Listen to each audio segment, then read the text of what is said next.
You're just funny. It's funny, the way you tell the story and everything. Funny how? Come here though. Yeah, he's crazy, see? Who are you? We interrupt this program to bring you a special report.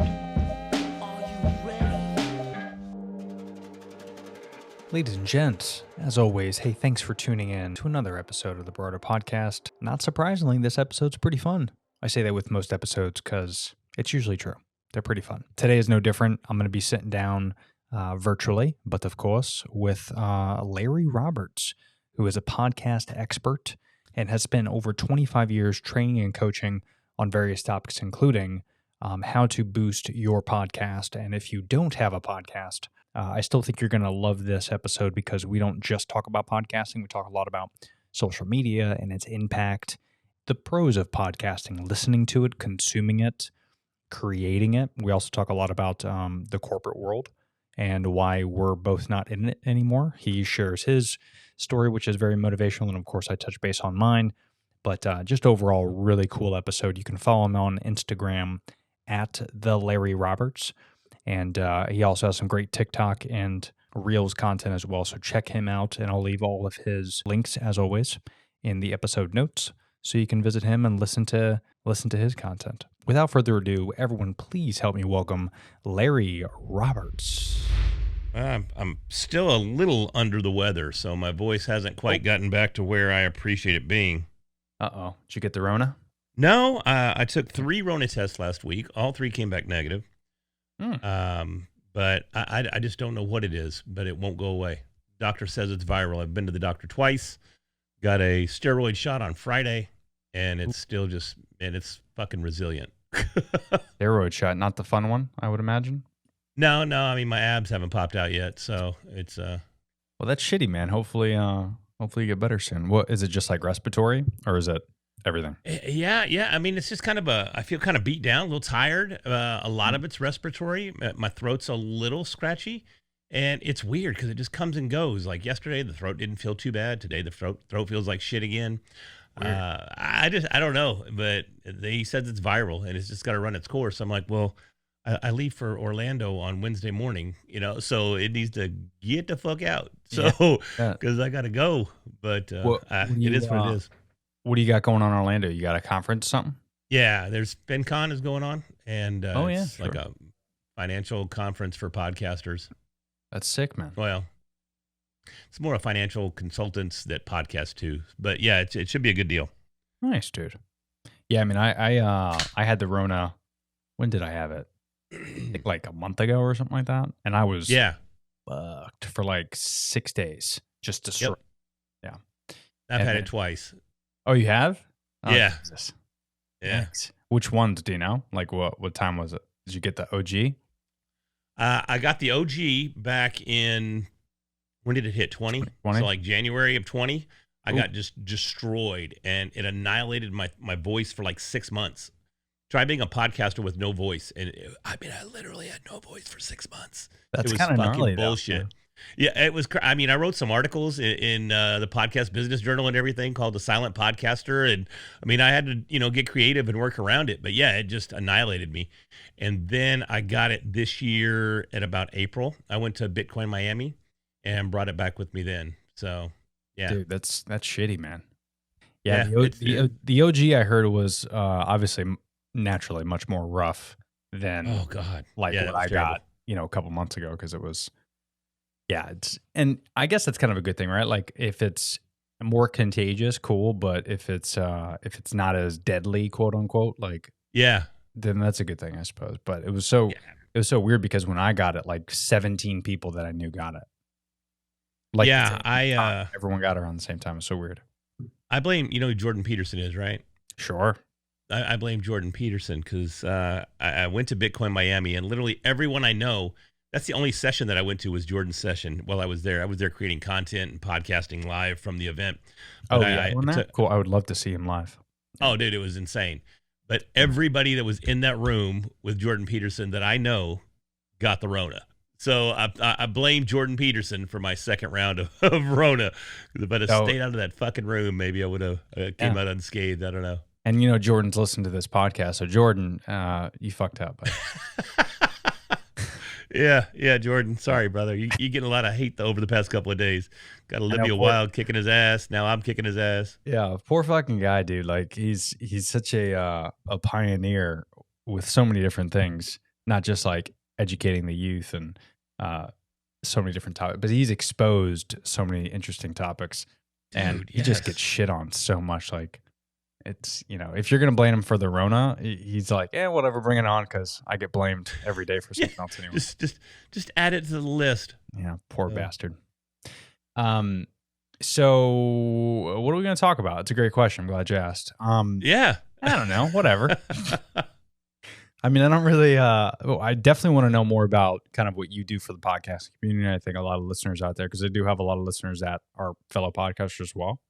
Yeah. So want to pick your brain there, and then how you got into podcasting, what you see, especially with everything going on with, like Twitter Spaces is now kind of open up the door a little bit to podcasting, which I find interesting, and then YouTube is spending a lot more money on video podcasts, and obviously Spotify, since Rogan came on, they've been doing video, but now Call Her Daddy is doing video, and Dax Shepard's podcast video. So I'm curious if you see like Spotify going into more of a YouTube space as well. I see them competing directly. So yeah, dude, just kind of getting to know your thoughts on things and shooting the shit a little bit on recording. Totally cool, man. I love all that. I just came from Podcast Movement last week. Nice. And that's where I got sick, obviously. But I was privy to going to a day before Podcast Movement. An event called Sounds Profitable took place there within the same confines. And it was an invite-only industry insider type track. So it was pretty cool. Had big reps from all the big media outlets. YouTube was there, and they announced, their foray into the space. And now they have a dedicated URL for podcast on YouTube. And they got a lot of other things in the works too. So it's a perfect opportunity. So is that beta or is that live right now? It's live right now. If you go to youtube.com/podcast, it is there. And it is live. It's not as organized as it's going to end up being. Sure. But they've got that live now. So do you need to like submit an RSS to it, or? They don't have RSS support as of yet. Okay. But they alluded to the fact that is coming. So it's really right now, it's just videos that are identified as podcasts that are coming through. So they didn't get into a whole lot of the details as to the specifics behind that logic, or how you need to set the files up in order to be recognized as a podcast. Yeah. They just took us to the site and let us know that how serious they are about it, because they announced their intent back in March at Podcast Movement Evolutions out in LA. When Kai Chuck, who's the director of YouTube podcasting, he spoke live there in LA and announced that they were taking podcasting seriously and knew that it was something that they needed to be a part of. And now they're just came back this year or later on this year to just reinforce the fact that they are taking up a stance and they are working actively towards accepting podcasters on the platform and helping promote podcasting on the platform as well. About fucking time. Yeah, 10 for years sure. later. I mean, now it's really, really ramping up. So at least they're kind of getting into it, which, it'll be interesting because I just pulled it up just now. I mean, it definitely looks, it looks very googly and YouTube. Yeah. It's very basic right now. Not a whole lot of functionality built in. It'll move on. Yeah. I'd be curious if maybe there's something in the studio. That to me would be the easy answer is, when you're uploading a video in the Creator Studio, maybe that's where you can plug in your RSS and then it'll verify you as a podcast or something like that. And then it takes 24 hours to get verified and then it throws you on that thing. But it always worries me about like channels like YouTube and even Spotify too, because it's so difficult, obviously, to get video on Spotify. I mean, you have to hit, the stupid number, like 1 million subscribers or 1 million downloads or something. And then they'll reach out to you and you can qualify for that. But something like YouTube is kind of a challenge because the algorithm is so crazy and there's so much competition. It's going to be so hard to be pushed through to that. So I'm curious if they're going to focus more on the small creators, because I feel like that's why people go to like things like TikTok and, they're throwing up YouTube shorts now, which obviously is getting a lot of movement. I get a lot of traction, which is great. And I know you post a lot of shorts as well, which is great. But it does worry me about that, because it's just going to highlight the big podcasts, and it's just going to create even more, right? That's what we're seeing the industry evolve into. I mean, it's really becoming a big media space. So it's almost feeling, what was that movie back in the 80s with Christian Slater, Pump Up the Volume, I think it was, where he took over a radio station. I mean, that's kind of what podcasting is starting to feel like for the indie creator, because they're coming through and they're just sweeping everybody up. Yeah, and it is kind of frustrating too, because I know you've been doing podcasts I've only been doing it for, I think, 3 years, like religiously. Yeah. One a week.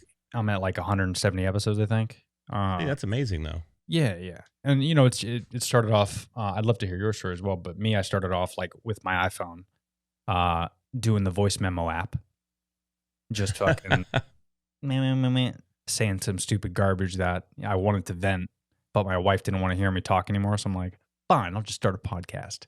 And I was just like, and then I go, today I did this, X, Y, Z. And, this is, if I was you, this is what I would do if I was you. So I'm, and I think I was in the process of buying my second home at the time. So I was talking a little bit of advice on that.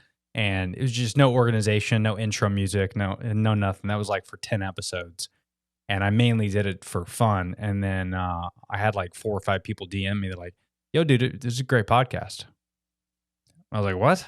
Oh, hold on. Okay, I need to put some production. So then I got like an Audio Technica and just the $45 old school one. And then what did I get? I got a tripod, I got a little GoPro, and I set myself up with a camera and just started doing. And now it's obviously evolved a lot from there, where I have a studio and shit like that. And I did have people come to the studio before the pandemic, so I'll probably start that up here soon again. That's cool. Yeah, it's a lot of fun. But yeah, it's interesting how like now it's become so celebritized, like you said, and a big media company. I mean, you even look at you have an iPhone. Do you have an iPhone? Yeah. All right, good for you. I was gonna say, if you got a green bubble, man, I'd be upset. But it's funny now because I used to get the news updates on Apple, but now if you notice every day they go, hear the latest Apple News podcast, and you're like, oh yeah. So now it's all podcasts, not even articles anymore. So it's strange how now it's becoming so celebritized, and everyone has a fucking podcast, like all the celebrities do, and it's just like, ugh. It's like when people open up a TikTok account and they're a celebrity, it's like, all right, knock it off. Come on. Yeah, don't you have enough exposure? Just relax, man. You're fine. You got a fucking show on ABC. Like, what are you doing? Yeah, save some for the rest of us. All right. So now we have to not only compete with fellow podcasters like yourself that have a great platform, but now I got to compete with the people that talk about the Office episodes. Like, I can't compete with that. Office is great. Come on.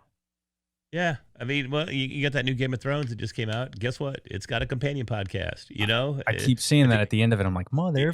I know. I'm like, man, y'all just relax. You got this kick-ass show. Just save some room for the rest of us, man. Dude, what a great show, by the way. Let's talk about that later on. Dude, it's off the hook for real. I'm like, man, this is greatness. Bro, so, I mean, and they're giving us dragons. That's the cool thing, because my wife and I, leading up to her, like, if these motherfuckers call this the House of Dragons and we don't get no fucking dragons, I'm gonna be pissed. Dude, but episode one, half of it is all dude, dragons. I know. We're getting dragons every episode, getting multiple dragons. We got, I think this last episode, last night or night before, whatever it was, 2 different dragons. We had the white dragon, and then we had Homeboy's black, red dragon, whatever. So I'm like, oh, this is cool. All right. Spewing fire all over the place. Just dude. Show. It's a great show. Yeah, they're finally back. I was hoping, and I heard even Jon Snow's getting a spinoff too. Yeah, I heard that too. So starting the early Jon Snow adventures or some shit. I don't know. They'll come up with a better name than what I can come up with. Yeah. But the House, it's gonna be or good. something.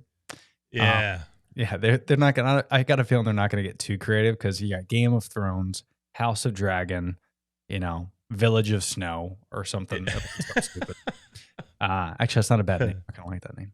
Yeah. But with podcasting, so how did you start podcasting? How long you been doing it? What's it about? All that jazz. So are we going? Is this? Are we? Oh yeah, we've been recording. Deal? I just fucking. Oh, okay. No, so I'm sitting there going, man, we're talking about all this stuff, and then we're gonna have to recreate the same energy, and it's gonna be a little difficult. We should. But no. Oh, cool, man. I love how you just jumped in there. So it's great. Yeah, man. My podcasting adventure started when I came out of rehab. So I went into rehab late 13 and went in for a little alcohol action and came out and wasn't sure what I was going to do going forward. Was kind of lost since, living a sober life is like, wow, this is a different gig. Yeah. And Boring. yeah, yeah, it was a little boring, little just shocking. But a buddy of mine that I worked with at the time, he kept trying to get me to listen to Joe Rogan. And I'm like, man, I don't have time to listen to these podcast things. Podcasts are for nerds. I mean, I got to go home and I got to raid in World of Warcraft. I got more important things to do than listen to podcasts. But eventually I came around and I listened to an episode of Joe Rogan. And on that particular episode, it happened to have two comedians on there. And it was Joey Diaz and Tony Hinchcliffe. And I mean, they're just two hard hitting, modern day comedians. And I was blown away because I come from the 80s and I grew up on Kinnison and Dice Clay and Carlin and That's right. all these cats that I wasn't supposed to be watching, but I watched and scrambled HBO anyways because you didn't have to watch it to hear it. It was hilarious. And then I heard these guys and I was like, what? You mean I can say the F word on a podcast and not get in trouble? This is for me, man. I'm all over this. So I ran out and I got probably one of the worst mics you can get for podcasting. It was a Yeti Snowball, and it's literally shaped in the shape of a ball, and it's white. So they're very creative with their naming. But I mean, it's just a terrible USB mic is what it is. And I reached out to a buddy of mine who was an open micer here in the Dallas-Fort Worth Metroplex. And I said, hey, man, I want to start this podcast thing. What do you think? And he was all over it. So we sat in my game room and we plugged up this Yeti Snowball and we recorded the first episode of the podcast. And we were just like, man, we're going to say what we want. We're going to tell the dirtiest jokes and it's going to be awesome. And at the same time, we wanted to be pros. So this Snowball, I can still remember sitting on the ottoman of my wife's favorite chair.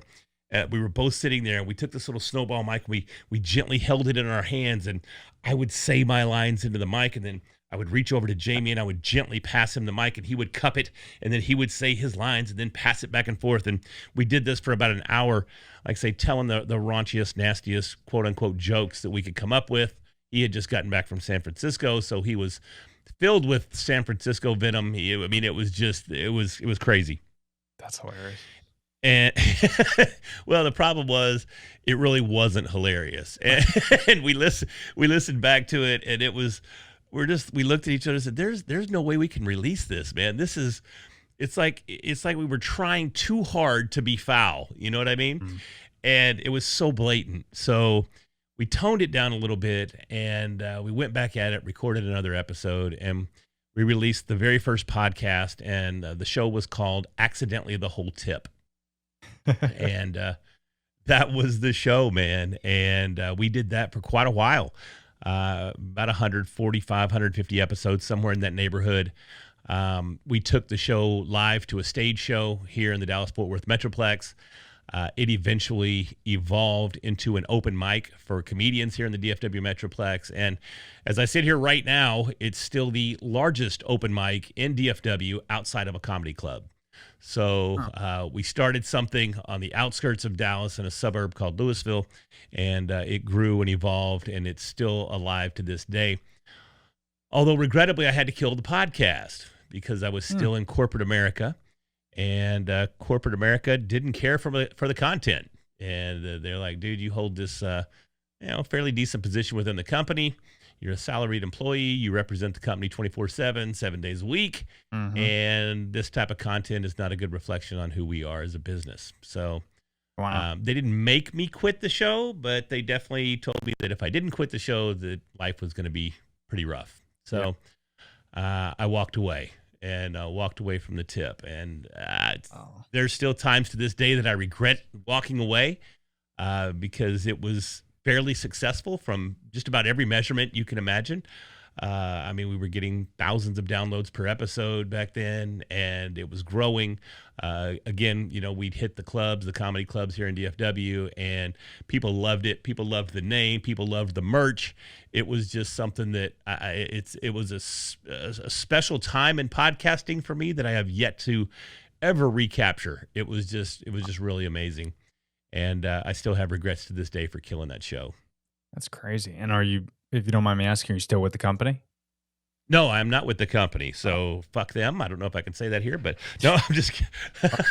You can even say who they are, and I'll send this directly to them, that clip. No, man. Honestly, I can't really say that much bad about the company because, they did stick with me through the alcoholism and supported me through rehab. I mean, they were there for me in the hardest of hard times. So, from that perspective, they were an amazing company, and I thank them for it because literally they saved my life. But I still hold a little bit of a grudge when it comes to the tip. Yeah, don't we all? Yeah, man. I have kind of a similar story with my last career, not the one before this, but it was a beverage company that I worked at for almost a decade. And I moved up the ladder very quickly, got promoted numerous times over that decade. And then I was in a pretty high level marketing position. And I was getting some sponsors and, I was putting out weekly episodes and, of course I curse, and I didn't ever dip into politics or religion because I was smarter than that. I didn't want to hold a place there.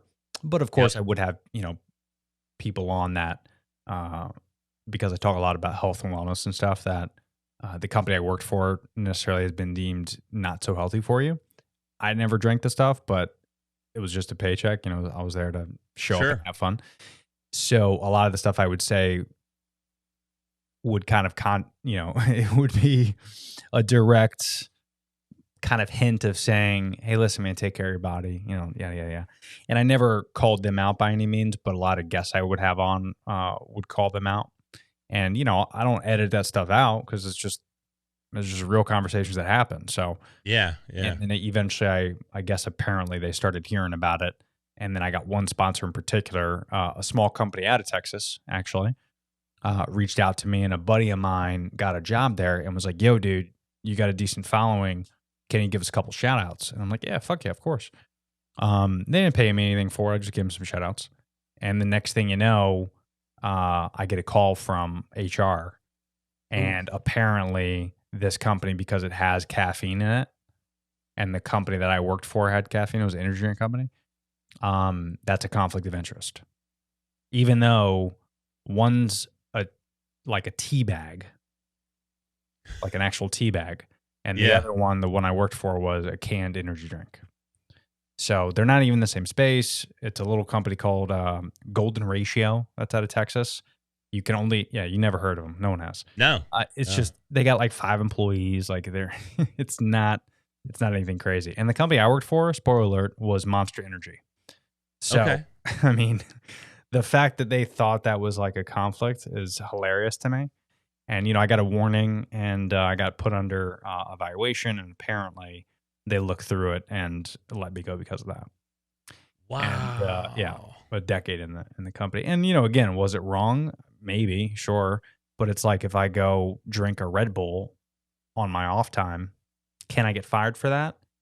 Yes, technically. But I'm not doing any of that, right? I'm just promoting a buddy of mine, and, that's it. So the fact that you had to kind of censor conversation was a little squirrely to me. And that was my downhill in a good way. My downhill path to lead me where I'm at now, to where I worked at another company afterwards, and that was great. But now I'm doing only consultant work for a couple of event agencies, and I'm doing a lot of UGC stuff, which is user generated content. So I got my own company that I do business under that, and I work with a lot of cool clients and just creating some videos. Then of course the podcast, which isn't going to pay the bills yet, but hopefully it'll get to that point. And then the wife and I started our own company. So now it's like that. All that bullshit kind of led me to this, and now it's going to let me focus more on the podcasting, which is really my passion, and it always has been. And I've never had the opportunity to kind of go all in with it, so it all worked out for the better. for sure. No, that's cool, man. And it's kind of similar in my situation in that, it was ironic that the director of HR for the company was one of the biggest fans of the tip. And they didn't have a problem with it. It was in my off time. It was my personal gig, but we acquired a new company. And with that acquisition came some of their management staff. And part of that management staff ended up being my direct report. And he was the one that took offense to the content. So he was the one that escalated everything. And I always find it. I mean, again, I own a company now. I've owned one before, and I've had employees. Like I get it. I understand the whole concept of, especially when you're a big company and you got stockholders, and I get all that. That's so like 1990s thinking. These companies, and a lot of them, Netflix included, to where they're not pushing back on the cancel culture and what people are saying. Because listen, everybody's different. And the fact that people did things in the past, or if they have opinions that maybe don't follow your company's beliefs, I think that's okay. Like, I think we need to stop getting so personal. And, these VPs and these bigwigs, think that their shit don't stink. Where if you have employees where, again, let's say it's Netflix, and every single person that works for you has a Hulu subscription, like, who gives a fuck? Right. The whole attitude, and I worked for, Coca-Cola before Monster, so they wouldn't even let us go to Taco Bell. Like, even on your off time, if you got caught at a Taco Bell because it was a Pepsi account. Right. So that you would get fired. There was people that got fired left and right. Oh, yeah, they didn't fuck around. Now, I don't know if they're like that now. This is 15 years ago. But there was multiple times where they wouldn't even order a Pepsi. Like, they would just go to the Taco Bell, get the Taco Bell, and then have a Coke in the car. You know what I mean? But the fact that you're giving money and Pepsi makes 1% of whatever their revenue is, apparently you're supporting the competition. And we just have to change that way of thinking, because there's so much stuff out there, and to deprive someone of those different things just because you work for a company from 8 a.m. to 5 p.m. It's so crazy, because it's just a job, and it's making us humans think that these jobs are so important and they're life-changing. And, in some cases, like a lot, my 401k and how I got my first house is attributed to the companies I worked at before. Sure. But there's a lot of benefits that come from it, but it's also not your entire life, because these folks will let you go with a drop of a hat, or they could go out of business, and through no fault of their own, you lose your job, which happened to my last job before I decided to start my own company again. So not only did I get let go for a stupid reason, but then right after that, the pandemic made my other company shut down, and I'm just like, Jesus. It's like, what if I poured everything I had into these companies? Nothing's in my control. And they expect you to. That's the fucked up part, is they expect you to pour everything, especially if you're a salaried employee. I mean, you're literally on call 24/7. And if somebody from a higher up position sends you an email, you damn well better answer that thing within 30 minutes, or the phone's going to start ringing. That's right. It's insanity. And I think that's contributing a lot to why we're seeing so many people escape from that rat race. I left that company January 4th of last year to start my own company. Well, I started the company before I left, but to run my company full time. I started a company called Readily Random Media. And that spawned from the secondary podcast that I launched after having to kill the tip. I didn't know what the heck I was going to talk about, but I knew I wanted to have a podcast. And if you think back to the MySpace days, I had a shitty blog called Readily Random. And I thought, well, that's clean enough. I didn't know anything about naming a podcast or how to find a niche or how to identify an audience or anything at the time. I was still so new. I thought Readily Random, that's a fun name. And, well, it's not, but. But it means something to you. That's the key. But yeah, it meant something to me. It didn't mean shit to anybody else. But, I started the podcast, then started the company based on the podcast. And to this day, I still have Readily Random Media as my parent company, but I always sell myself as Podcast Boost, because that's what I do, is I help others launch podcasts and grow their podcasts. And I do consulting and have launch packages and that sort of thing.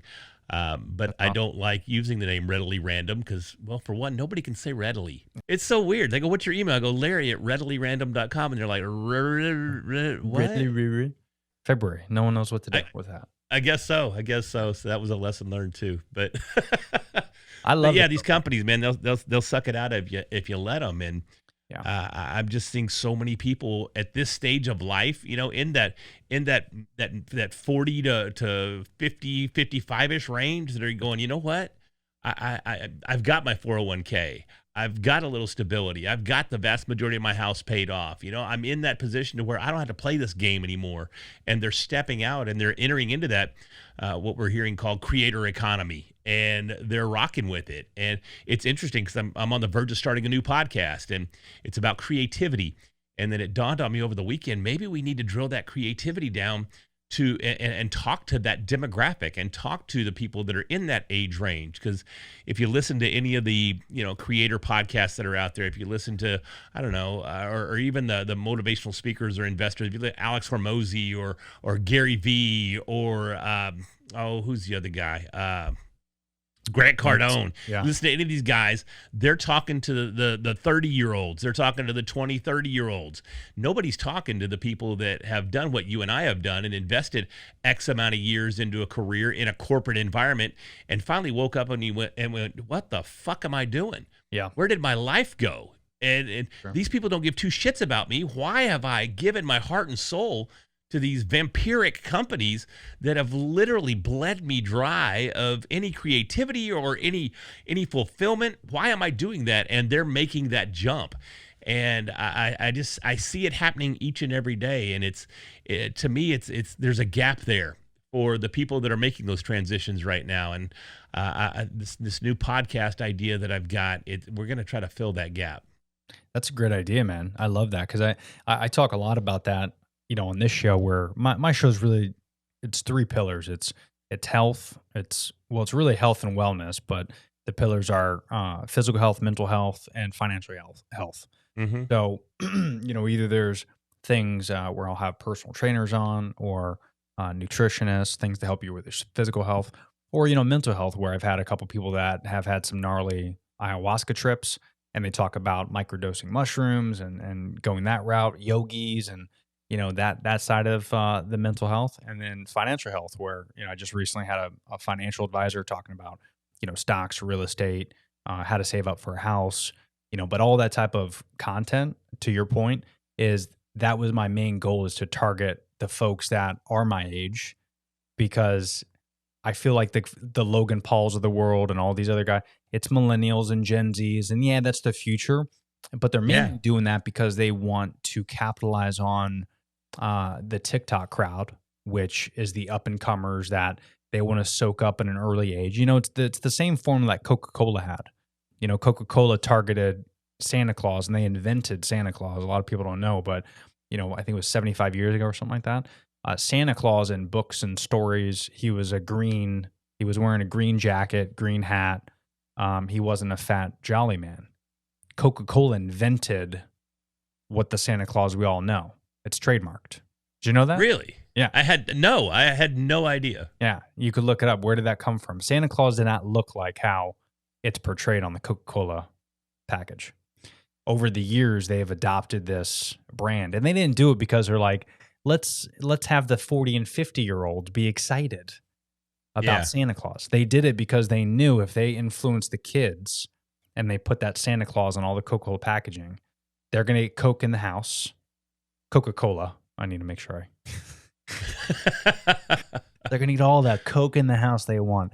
No, but they get the Coca-Cola in the house. The parents drinking the Coke. Oh, what's that? Oh, that's Santa Claus in the bottle. Oh, let me get that. Now the kids at 8, 9, 10, 11, 12, 13, 14, for their entire young life, they got Santa Claus on the brain. They get all the merchandise. They see it all.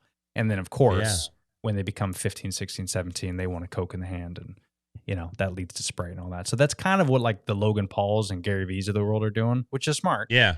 They want to attract the younger generation because they know they can have that longevity of having those kids quite literally for the next 20 years. Watching. Yeah, 100%. But I like your idea of targeting the folks our age, because I think that those are the folks that maybe you don't necessarily have I don't want to say knowledge, but they just spent so much of their lives in corporate America that they don't know anything else. And Yeah, they almost don't know how to think for generation. themselves. They only think in that in that corporate perspective, that corporate mindset. Yeah. Because I mean, it's a mold. You're literally injected into a mold. This is how you act. This is how you perform. This is what you do. These are the expectations, and you follow these, and it leads to success. But does it? No, not really. No. You get a paycheck, and maybe it's an above average paycheck, but you still have a very, very empty soul and a very empty life. Yeah, man. And when you do the math of like, I love what you said about salary 24/7, because a lot of people don't think of it like that. Like if you make 100 grand a year, that's great. And that's what I used to make at some of my other jobs. But Yeah. do the math of how many hours you're spending at that job. Like when 5 o'clock hits, 6 o'clock hits, I'm eating dinner with my wife. I'm playing with my dog. I get an email and I spend like 5 minutes responding to that email at 7 p.m. Because I'm like, hey, if I do it now, I don't have to do it in the morning. Right. I get more fucking emails in the morning. So it's like from 7 p.m., 8 p.m., 9 p.m. Well, now I'm waking up at 6 and 7 and responding to emails. So you're spending like 15 hours a day Mm-hmm. working.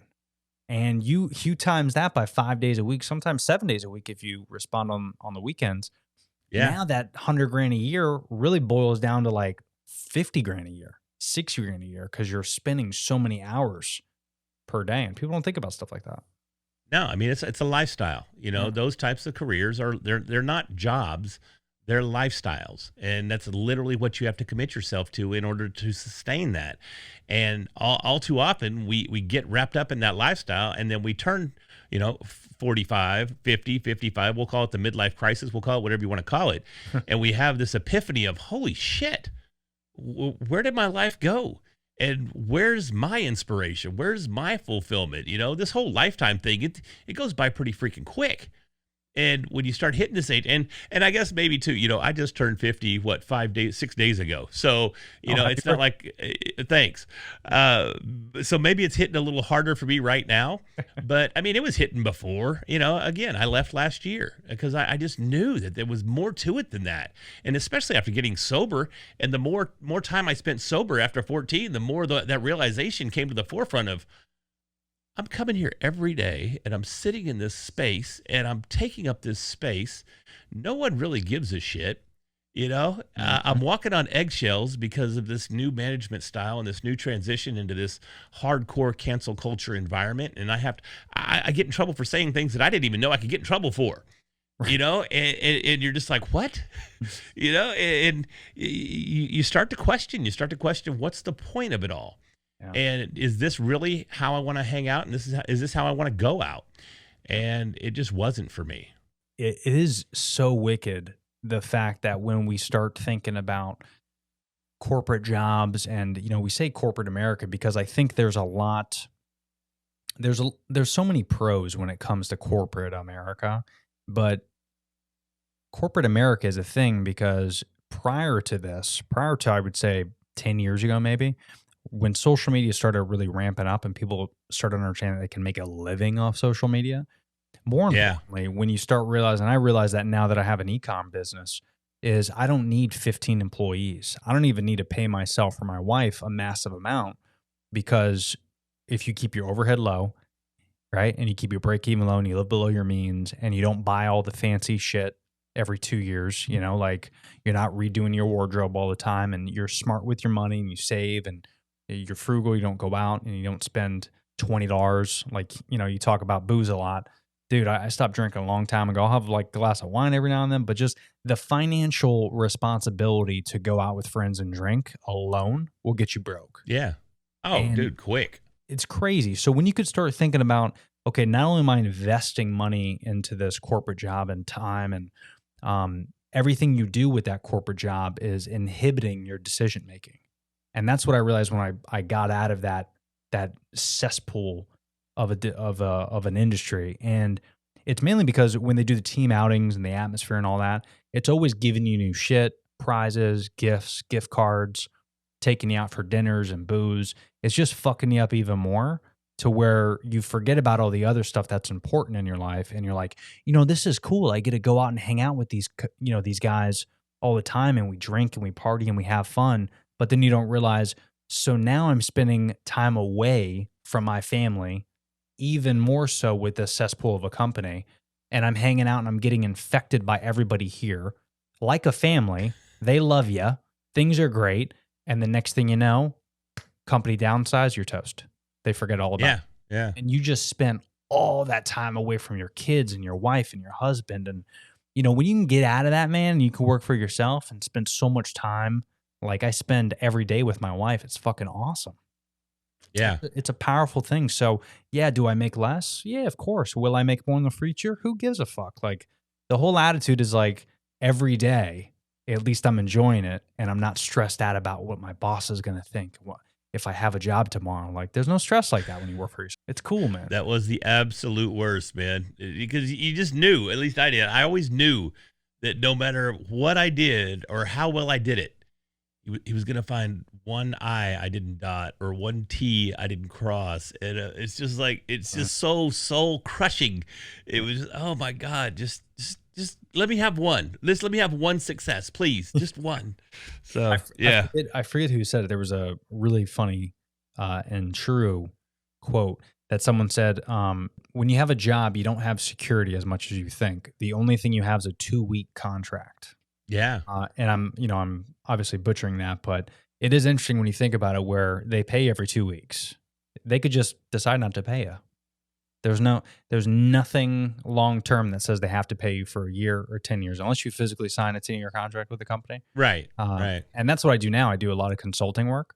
I just wrapped up a gig in September, this month, where it was for the past 6 months, and it was a 6-month contract.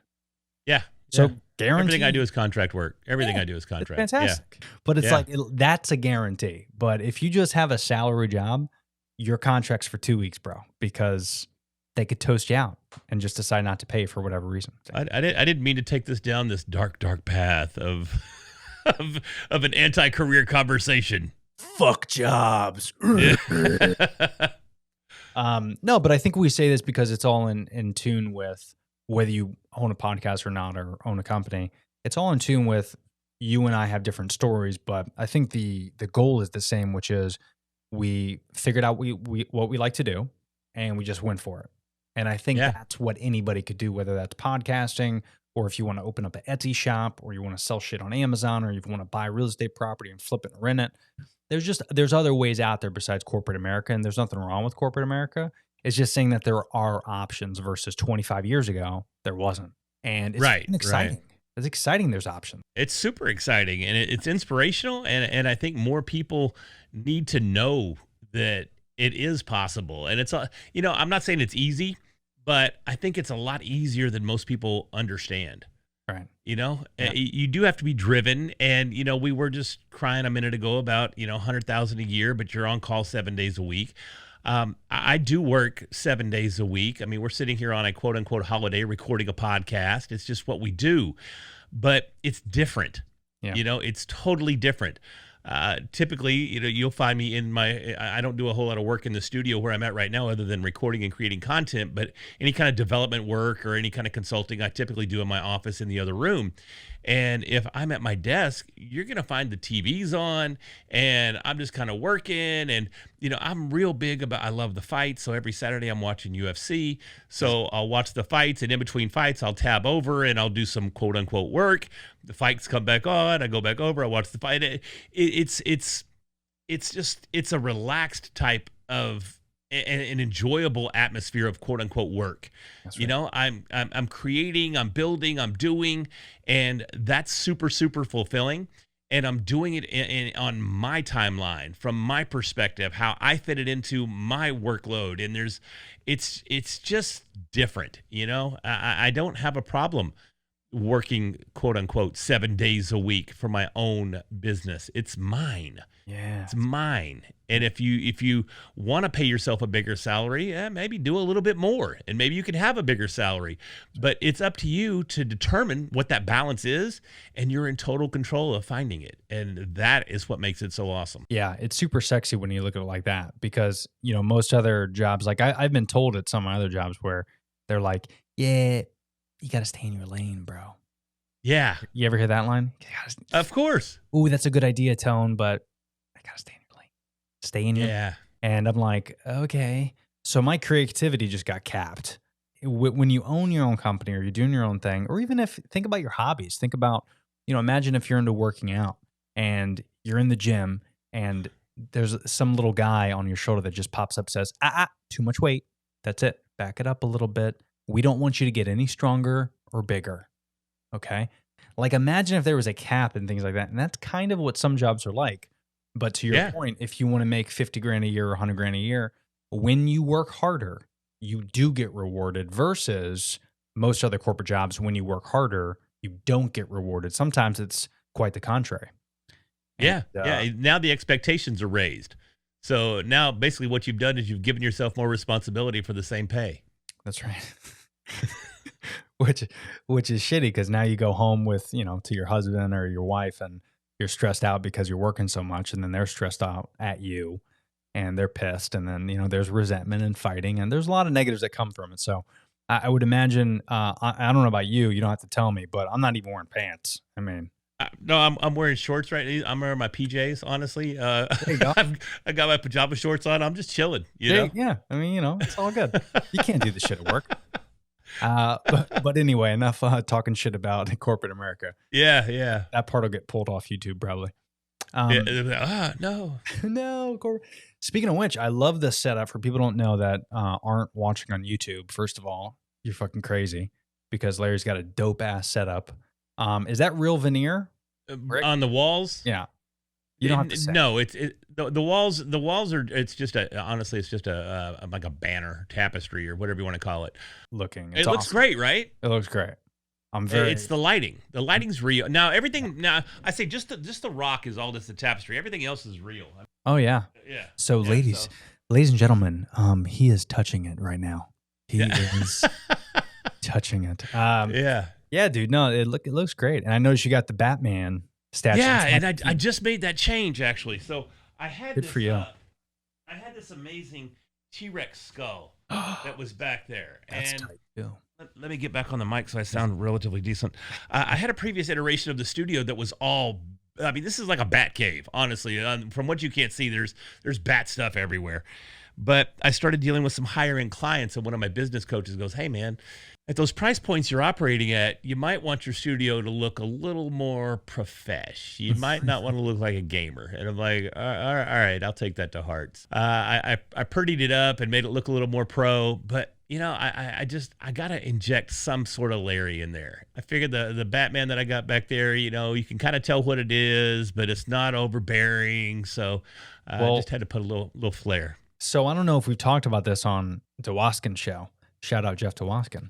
Yeah, shout out, man. I am a massive Batman fan, specifically Michael Keaton, and that's my Batman. So like, I'll send you a picture when we get done here, but it is decked out with Batman shit. Like I was looking back there. It looks like there's a bat symbol of some sort hanging from your pegboard.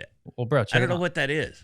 Yeah, you can't see it now because my camera's messed up, but this is actually from my boy EJ. So insane. It is, man. I'm a bat freak. Well, if I didn't like you already, now that solidifies our friendship for life. But very cool. It is kind of cool that, now we can have these spaces, when you're a creator. Because I always thought when I worked a job, or even as I got older, I'm like, there's never going to be a time, because I saved all this stuff, but it was in my attic, and there's never going to be a time where I can express myself. And I think that's such an important part, whether you're a creator or not, that you have to have like your own space, whether that's a 10 by 10 or it's an entire room. You got to have your own space where it's an expression of the things you like, because then you can go into that space.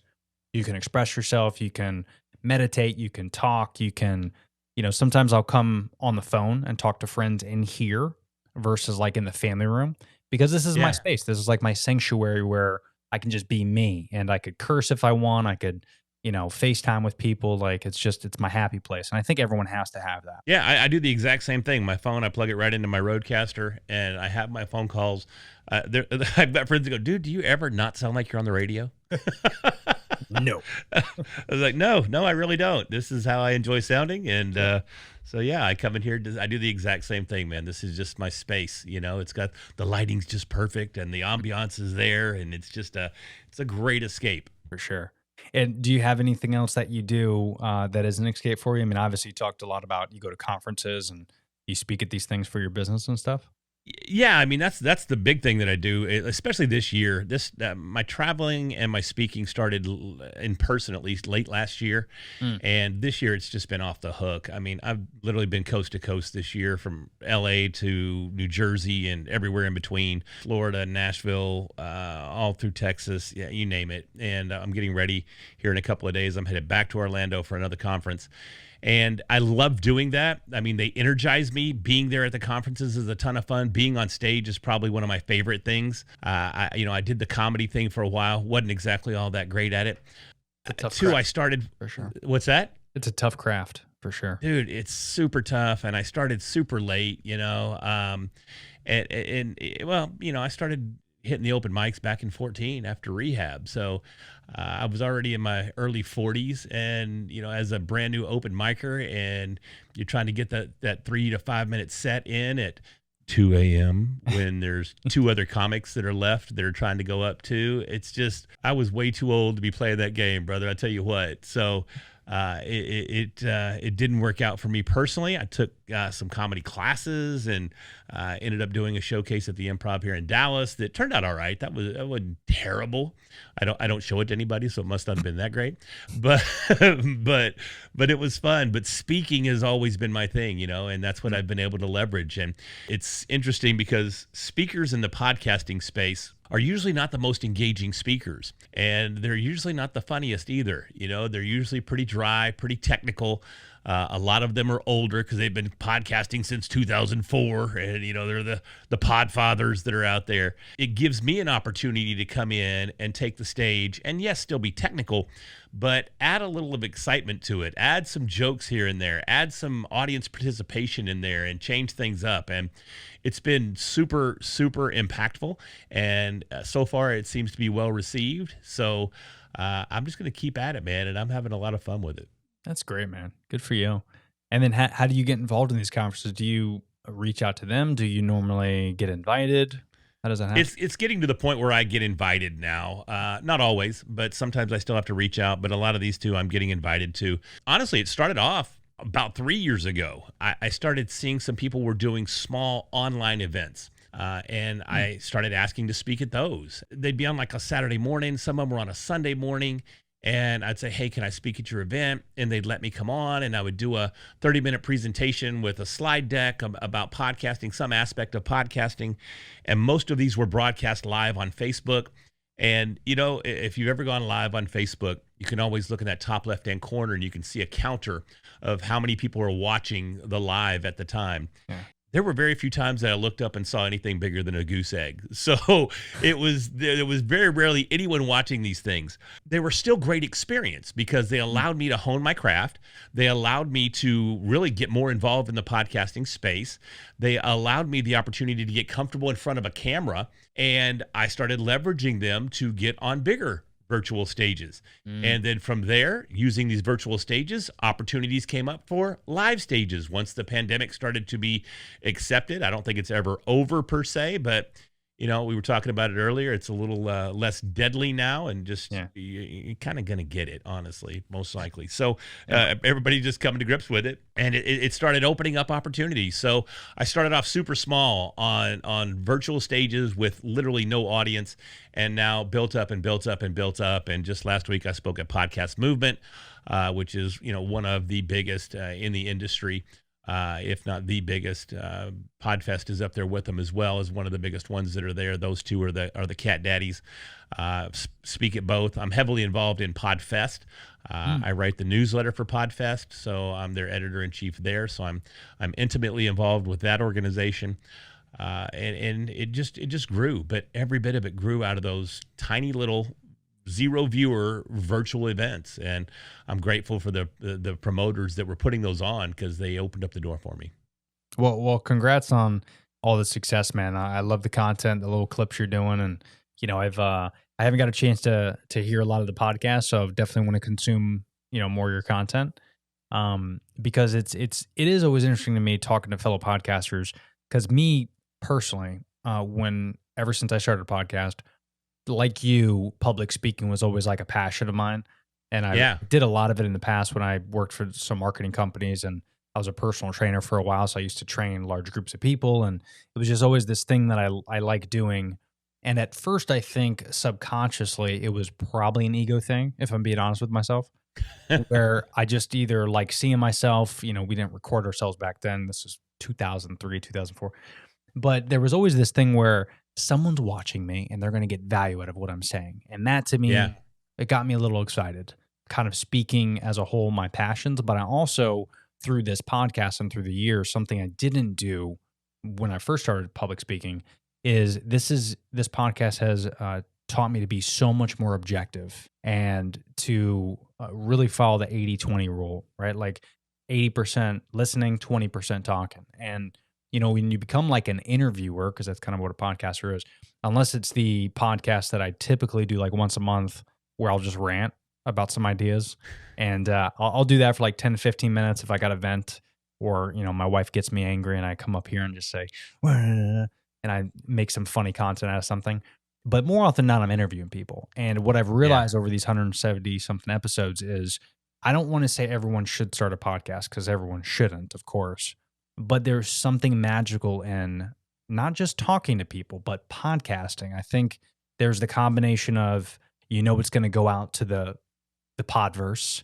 So maybe there's excitement and pressure in that. And, millions of people potentially could be hearing it. Also, it's going to be out there forever. It's not going anywhere. And there's also this thing of like talking to somebody when you're recording. It's almost like I want to record and capture this moment so I can hear it forever. Like how many times have you been in a room with a group of friends and you have like a funny ass story, or you share a funny story, or something happens and you're like, fuck, I don't have my mic on me. There's probably a lot of people that don't even have podcasts that have those memories of, I wish I recorded this, or I wish I took a photo of this, or I wish I videoed this. And that's what podcasting allows you to do. It allows you to video and capture a moment of something very creative and very fun that you're never going to experience again. Because every moment, this conversation, this video, everything that we're experiencing now, just like everything we're going to do after this, is only going to happen once. Right. And it's something magical about being able to record it and put it out there in the universe. It's pretty cool. And that's what gets me excited about podcasting.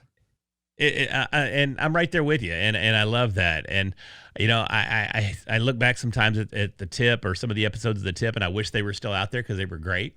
You can still find remnants of it out there, but I've yet to find a playable remnant of it out there. You can see some cover art from time to time I can stumble across, but I still have them all. I've still got every episode of it, and could always re-upload it, although I don't know that I ever would. But it's still fun to go back and hear that. And what's that? I said that'd be cool, like doing a little throwback. Well, it's funny because I reached out to Jamie just the other day. He's gone on, and this is another testament to podcasting. I mean, Jamie went on to have, he's still right now having a phenomenal comedy career. I mean, he got, because of the podcast, he started getting more and more bookings, and he eventually signed on with Eddie Griffin. And he's Eddie Griffin's opener at the Sahara in Las Vegas. So, and it all came from the podcast, dude. I mean, it's just nuts. So there's a lot of opportunity that can be opened up through a podcast, and people, they think that podcasting, oh, everybody's got one. You don't need it. But there's a reason for it, because, like you're alluding to, they are somewhat magical. They can be therapeutic even. And they can also be a business. So there's so many different ways that you can get value out of a podcast and leverage that value to find fulfillment in your life and bring fulfillment to others as well. And there's not a lot of mediums where you can reach that large swath of value and fulfillment. It's interesting. Yeah, it is crazy. And I don't think it's going anywhere anytime soon either. You look at where things were when Facebook first kicked off, and everyone was fighting and scratching, saying this is not going to be a thing. Well, now look at them. Now they're Meta. Now they have a conglomerate of multiple businesses, and they are just worldwide. Every single person has a Facebook account pretty much. And, I think a lot of people are fighting podcasting and have been for a while. Rogan has been a big driver of that, similar to where Howard Stern was in the radio days. It's just getting started. Now it's starting to become this thing where people are listening and watching more podcasts, even clips, more than they are ABC News or CBS. Oh, yeah. It's like, So it's becoming a new medium to where look at where news has been. News has been around for what? Ever since TV? Was it 75 years, 100 years maybe? Yeah, yeah. Probably ever since radio, actually, right? And like news has been around for hundreds of years, probably, I would guess. It just wasn't always recorded. But, now it's like everything's being recorded, and now a lot of people are switching to this form of podcasting. And podcasting could eventually be like the new TV. Could be the new. Well, it kind of is. Based on some of the numbers I saw last week, we're seeing a transition in where podcasts are being consumed. Traditionally, people think of consuming a podcast while they're on the go, whether they're in their car or they're at the gym or wherever. But more than 60% of podcasts are now being consumed at home. Is that right? Yeah, I was blown away by that number last week. Jesus. I mean, well, I guess now when you think about it, I listen to podcasts on the road anymore. I used to do it in the gym, but now, now I do it at home, especially on YouTube or, now that Spotify has video too. That's interesting. I didn't think about that. Wow, that's crazy. I'm one of those weirdos. I don't really consume audio-only podcasts. I only consume video podcasts, and it's not like I sit here and just stare at it and watch it the whole time, but I'll have it playing on a tab in the background. And I typically listen to comedy podcasts. So I'm listening to Kill Tony, or I'm listening to, occasionally I'll listen to Rogan, but Your Mom's House is another favorite of mine. So what I'll end up doing is having it playing in the background. And if something funny happens, or it gets loud, or it gets whatever, I'll tab over because I want to see that. I want to experience it. I want to be part of it. And being able to see it and see the expression on their faces and just seeing whatever's going on draws me in, and that's what attracts me to podcasts. So I'm definitely one of those weirdos, I guess, that consumes video only type podcasts. Nah, dude, I'm with you. And there is something about that where you can get immersed in the culture and immersed in that podcast to where it's like you're there. You're a fly on the wall. And if it's like Your Mama's House is fantastic, but you look at like a show like that where I love their setup because they're switching cameras back and forth, Segura and Christina, and they're going back and forth. But also the setup is just, it's this big, oaky, cool, like environment to where you feel like you're there watching the two of them. And Joe Rogan does that as well. But I just love those podcasts to where you feel like you're there. They have great audio equipment. So like if depending on your speakers or where you listen to, I always listen to mine through the Rodecaster as well. So like I got my phones in and I'm working, and I hear them talking. It's like ASMR to me. I'm like, ugh. Like, this is great, man. And, I think aesthetically, too, it's great to watch that. But from an audio perspective, you can't really get that with anything else, because that's why I love podcasting like this with you with headsets on. I have a lot of friends that if they come over and we do a podcast, they don't like to have headsets on. But there's something cool about getting this personal, like ASMR audio. It's different than if you just sit around a campfire and tell stories with friends. Like having the headset on, it's a different audio experience. Well, it's just isolated. You're really in it. It draws you in, and you become just immersed in the entire experience. That's right. And I think that's the difference. You're just really, everything else is blocked out. I mean, I know we're on camera, but if I close my eyes right now, I'm right here in this moment. Nothing's distracting me. Nothing's taking me away. I'm just a part of this conversation and a part of this experience. And that's something that's difficult to replicate in other scenarios. Yeah, dude, so true. And you're guilty of it, right? Like if you're hanging out with the spouse or some friends and you're hanging out, at a restaurant or you're just at your house and you're shooting the shit, you're having a good convo. One person picks up their phone, you lost them. That's it. Yeah, it's over. They're gone. But man, with the podcast though, like I haven't picked up my phone once. We're going on an hour. Like I haven't talked to anybody else. Like we're in it. You know what I mean? And that's why I always tell people, even if you just start a podcast and don't put it out and don't record it, get some fucking equipment, have some fun, just like we do with our phones. Like, why do you record your 2-year-old kid walking?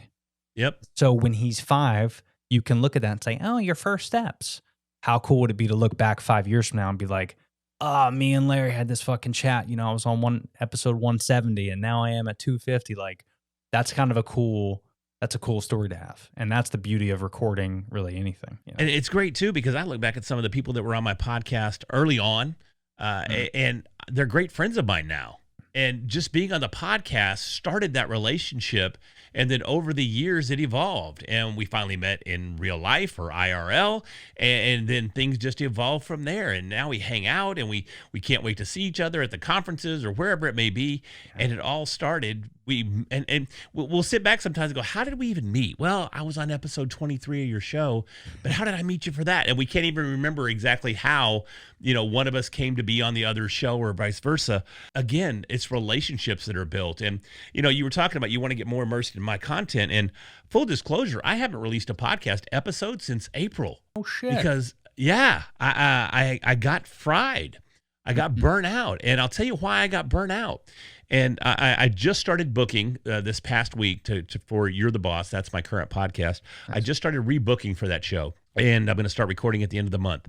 But I got fried because I wasn't really getting relationships out of the podcast anymore. I felt like because it's a business podcast, it's an entrepreneur podcast. So I had these business owners that would come on and they'd tell me about their latest business venture, or they'd tell me about their latest book or whatever it is they're pitching or selling.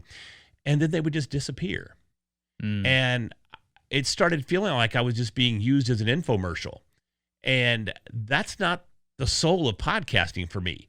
I'm not recording this so that I can go through the motions and put an ad out for your latest offering. That's not why I'm here. I don't have a problem promoting what you have if you got something cool going on, but I'm going to need a little something out of that in return. And that's a relationship, that's a mutual respect between both parties. And there for a while, it felt like it was very, very one-sided. So I had to step back, and I take responsibility for some of that as well, because I wasn't as actively involved in the guest selection process as I should have been. I started relying on these placement agencies that would send me guests.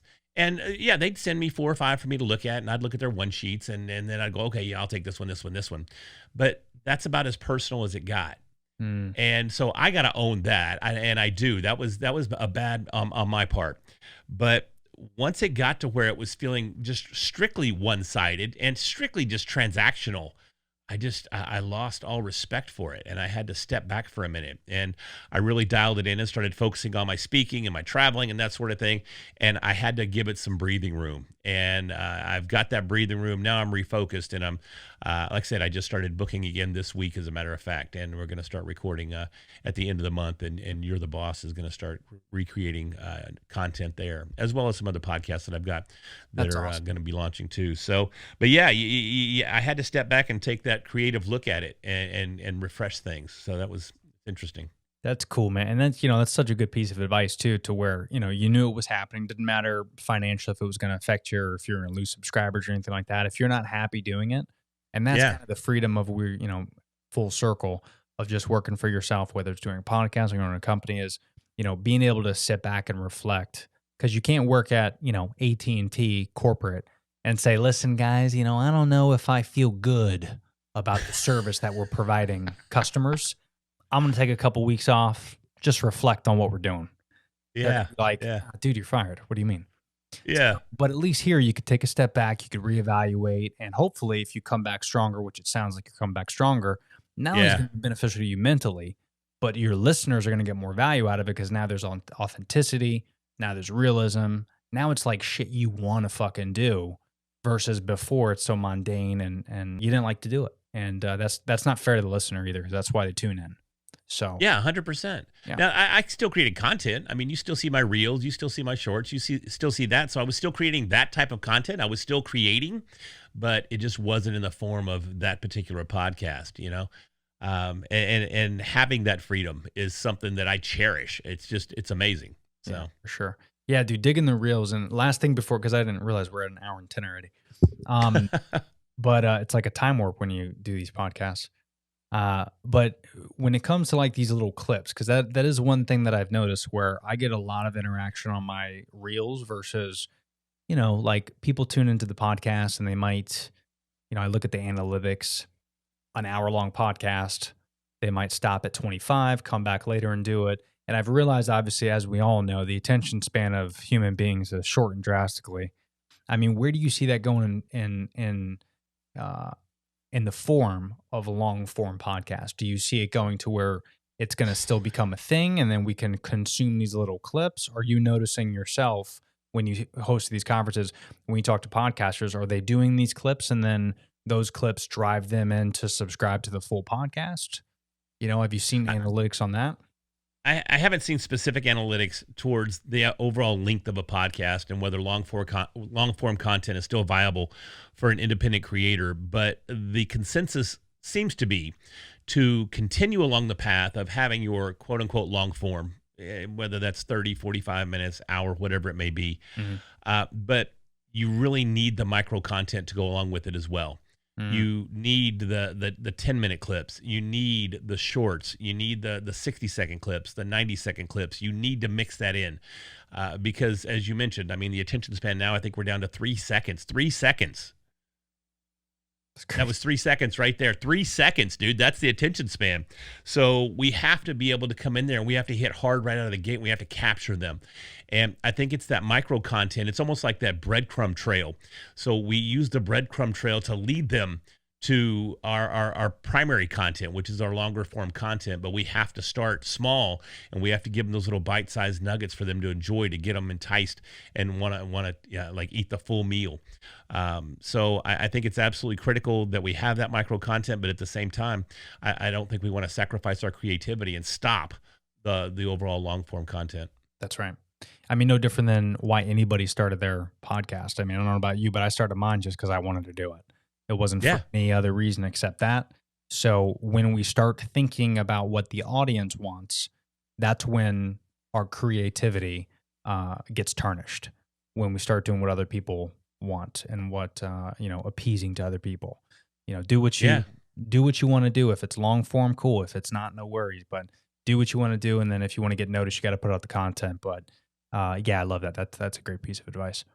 And then, where can people find you now? So I know you talked about You Are the Boss. Is that You're the Boss? Is that the little apostrophe? You're the Boss is the name of the podcast. There's still plenty of content out there to consume on You're the Boss. So if you're new to the show, check it out. Go ahead, subscribe. As I mentioned, we'll start recording again new episodes possibly within the next couple of weeks, but I've already got some interviews lined up for the last week of this month. So we're going to start releasing most likely the first of next month is what I'm looking at there.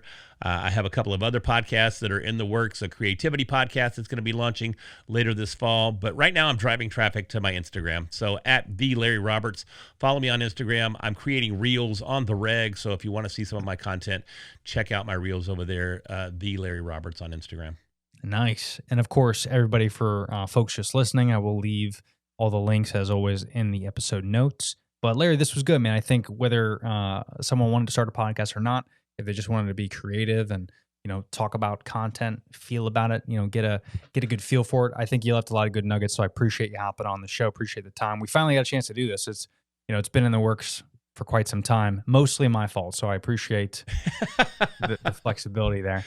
It's all good, man. That's real life, and that's the life of a creator. You have to be, you have to be flexible. That's the word that was escaping me there. So that flexibility, it's all part of it, man. Yeah, dude. And the fact that you're a Batman fan, we're gonna have to do this a lot more often. So I'm down anytime, man. Just give me a shout. I'm ready to go. My guy, appreciate it, man. Larry Roberts, ladies and gentlemen. Larry, thanks again, man. We appreciate you, bud. Thanks so much. I appreciate it. All right, buddy. Oh, hey there. I'm glad you made it to the end. Thanks for checking out this video. I'm sure you're going to like all the other podcasts that I've done. You can check out some more videos right here, whether you watch them on YouTube or Spotify or Apple Podcast. Make sure you subscribe to the podcast. I would love you forever, even more than I already do. And tell a friend who needs to hear it. Until next time, we'll see you later. Peace.